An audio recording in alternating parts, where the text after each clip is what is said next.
All right, y'all, getting right down to business. I'm not gonna bore you with a whole lot of talking. Let's go ahead and get right to it. We're looking at the brand new Ozark Trail M2 Ridge Pro limited edition. This is the one that they only made 150 of.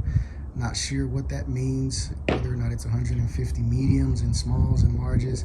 Don't know what that means, but it said one of 150 when I bought it. They did restock these last weekend and I was able to grab one, and then it actually delivered yesterday. So got it, put it together. Couldn't wait to get it out on the trails. So let's go ahead and zoom in on some of these parts. As far as the drivetrain, we're looking at a 1x12 Shimano drivetrain with a Dior derailleur. The derailleur does have a clutch. Don't know if you can see that, but it does have a clutch. I've got it locked out right now. Moving up, we do have the Shimano cranks. Up front, we're looking at a 32 teeth crank set. Moving on up to the saddle area, we're looking at the Exa form dropper post. This particular one's got 125 millimeters of travel. I think the regular Ridge Pro has 120 millimeters of travel. This one's got 125. This is the size medium, and I had heard some people say that they felt like the medium didn't fit people that are, on the shorter side of their recommendation. That hasn't been my experience at all. I'm 5'7", barefoot, around 5'8"-ish with shoes on, and this bike fits me like a glove. I don't like to particularly ride sitting straight up, so I do have to lean forward just a slight bit, but not anything overly taxing or anything like that. As far as the fork goes, we're looking at the Suntour Radon 34. Comes already aired up. A buddy of mine, we did put 120, or actually 150 pounds of pressure in the fork here a second ago, and it's riding really, really well. As far as the brakes, oh yeah, I've got boost spacing. Don't know if you can see that, but I've got boot spacing on both axles. No quick release over here. We've got the through axle in the front. We've also got the through axle in the back. Both come with boost spacing. I don't particularly know what that means, but I hear a lot of people talk about it, and I'm assuming it just gives you more the ability to upgrade to a lot of different parts. But the Radon fork does come with rebound adjustment. It's got the rebound adjuster on the bottom. I don't know if you can see that. It also locks out. So you've got open, firm. I've got it, in about traction mode right now. So not fully open, not fully closed. But I'm about to hit the trails out here in a second. I'm in Arizona. This is where I reside. And for those of you that have never ridden in Arizona, it's pretty rocky out here. So I am excited to see, what my fork is capable of. I'm not going to push it too hard today, but I am really excited to see, what this bike's capable of. As far as the specs, I can't think of anything else off the top of my head. You saw the handlebars, the grips. I'm fine with the grips. These are FSA Comet handlebars, and then the grips, I guess, are just regular. I don't know if these are just the regular grips that come on the Ridge Pros, but these are fine with me. Super sticky. I actually really, really enjoy the feel of them, but I wear gloves, so it's not that big of a deal for me. I don't have to have anything overly squishy or anything like that. You can see here we've got the Shimano brakes. We've also got the Shimano Dior shifters.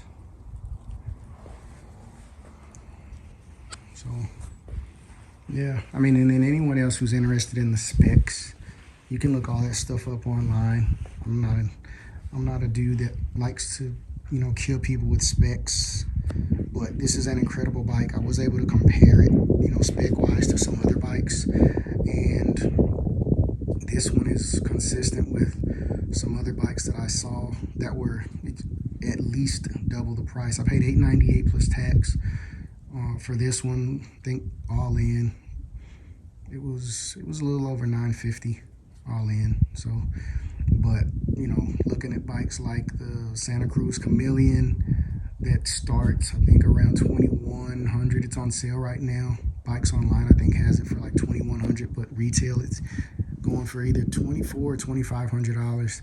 And the components on this bike are either on par with that one or, you know, superior in certain respects.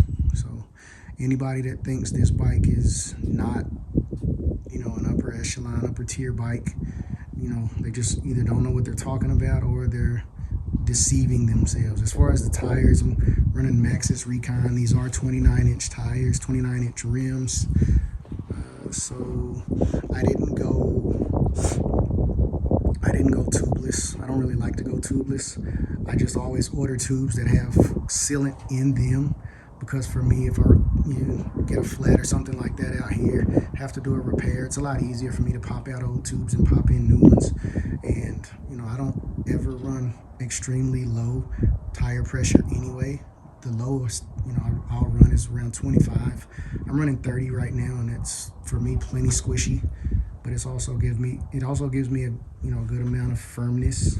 So as far as the pedals go, I don't know if you've ever seen these, but Ozark Trail makes, you know, a flat pedal. This is metal with the, you know, with the metal grommets on there. This is a fully metal pedal.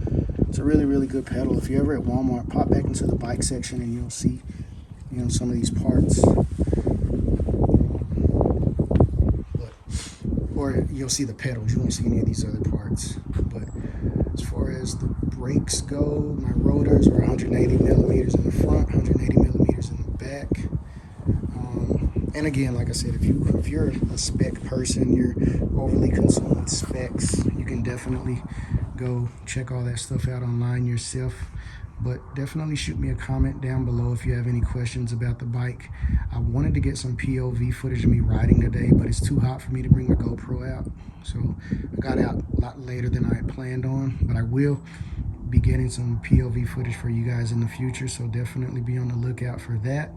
I'm gonna do a little bit of rebranding on my channel.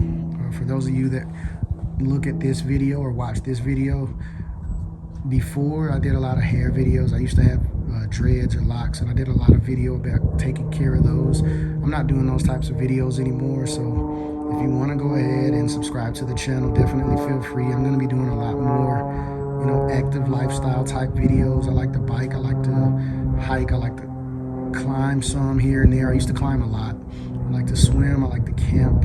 So I'm going to start getting a lot of footage of that stuff and putting videos together of all of that type of stuff. So definitely go ahead and subscribe if you're interested in seeing those videos.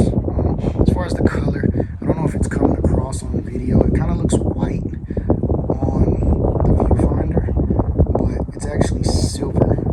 It's a really, really nice color, silver. They didn't go with a lot of branding all over the bike, which I'm really grateful for. You know, you've got the Ozark Trail there, you've got the M2 Ridge Pro badging there, and that's the only badging on the bike. So definitely really subtle, but beautiful bike. Definitely looking forward to riding. And again, if you have any questions, let me know. All right, give y'all a little bit of footage of my ride today. I just climbed this hill, and I'd say that at its steepest part is probably about a 35-40 degree incline. That's all uphill.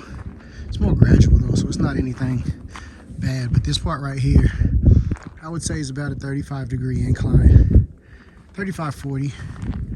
And this knocked it out like a champ.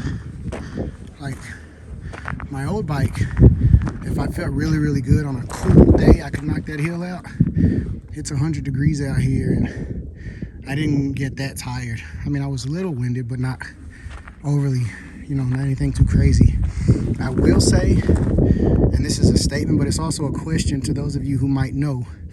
This is my first brand new bike since I was probably about 15, and I've never experienced like breaking a bike in before. But I'm wondering, is it normal to be getting a lot of creaks? Doesn't sound like anything's broken. It just sounds like it, either something's too tight and it's just like creaky, or it just needs to be broken in. But like on my front end, I can't isolate whether or not it's coming from the cranks and the pedals or the fork. Could be coming from the hub area, but I'm not sure. But something's really creaky. It goes away a little when I stand up, so I thought it might be the dropper or like the seat, but it's just really hard to isolate. Like I said, it's really creaky, or it's the only way that I know how to explain it. And for those of you who might be questioning me setting the bike on the ground, I treat my bike like a bike. I don't treat it like a Ferrari. So yeah, I lay my bike down at times. Now, I don't lay it on the gears, on the side where the cassette gears and derailleur and everything are. And then I also try to use the other side's pedal so that everything's not coming in contact with the ground or rocks or anything like that, so I'm not damaging anything, rotors or anything like that. But yeah, I treat my bike like a bike. So those of you who buy bikes and then are only considering the resale value and you don't want to get a scratch on it, like it's a bike at the end of the day. So I treat it like that. Like I say, I take care of my bikes, but I also treat them like bikes and not precious diamonds. So yeah, again, like I said, the only question I have is the creakiness that I'm getting. It sounds like it's coming from the front end, or maybe the fork, maybe the head tube. I can't really tell. I don't know. But is it normal to get a lot of creaks with your bike before they're broken in? I thought it might have been the cables bouncing around inside of the frame, but I don't think it's that. They're relatively secure. It would have been nice. I saw another video where Burn Peak was talking about where the cables enter. If you've got some sort of like rubber something right there to kind of catch the cable, that would be nice to prevent a lot of bouncing around and things like that. It would also prevent them from kind of creeping back out of the hole. But maybe that's something that I could do myself. I don't know. But either way, I'm having a lot of fun on the bike. I am noticing that the climbing power is way superior to my old bike. I did have a hardtail before. It was a Giant Talon 4 from 2016. The 2016 model of the Talon 4 to me was superior to like the Talon 4, the Talon 4s that they release now, because I still have the bike. Hydraulic disc brakes. It does come with a 3x drivetrain, but it doesn't feel like a starter bike per se that particular year, because a lot of the components that I have, they don't necessarily put on the Talon 4s anymore. So again, but this is again the Ozark Trail M2 Ridge Pro limited edition. Having a ton of fun. And yeah, for those of you that can answer my question about the creakiness, is it normal to get a lot of creaks from your brand new bike? Thanks in advance for your help. I'm going to get back to riding, and I think this is going to be the end of the video. So again, don't forget to like, comment, and subscribe, and I'll talk to you guys later. Peace.